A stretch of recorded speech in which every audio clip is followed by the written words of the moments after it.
Hills constituency by-election by distributing money, liquor and saris to voters. He criticized local election officials for ignoring these violations and claimed that the police and administration have become pawns of the ruling party.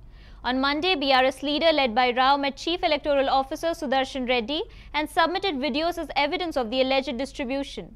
Rao demanded that the Congress office near the Yusufgura polling station be shifted, arguing it violates election norms. He further accused Chief Minister Revant Reddy of misleading voters by suddenly reviewing the 6 guarantees, claiming this was an admission of defeat.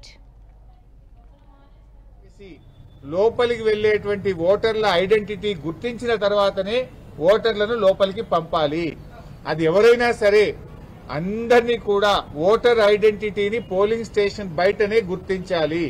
వాళ్ళ voter ID card match అవుతుందా, face తో match అవుతుందా లేదా చూడాలి.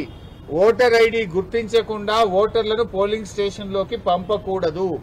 మహిళలను గుర్తించడానికి ప్రత్యేకంగా ఒక కౌంటర్ పెట్టండి.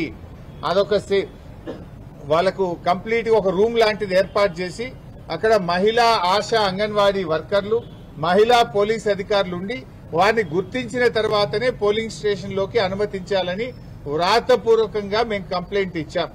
మా దగ్గర స్పష్టమైనటువంటి వీడియో ఆధారాలు కూడా ఉంటే వారికి చూపించడం జరిగింది. ముఖ్యంగా ఫేక్ ఐడి కార్డులు ఇబ్బడి ముబ్బడిగా ఏ రకంగా ఫేక్ ఐడి కార్డులు తయారు చేశారో ఇప్పుడే వారికి సుదర్శన్ రెడ్డి గారికి, మన రాష్ట్ర ఎన్నికల అధికారికి ఈ వీడియో కూడా చూపించాం. మీరు కూడా ఈ వీడియో చూడొచ్చు. ఇక చూడండి, ఇన్ని ఫేక్ ఓటర్ అక్కడ డెప్యూట్ చేసి లోపలికి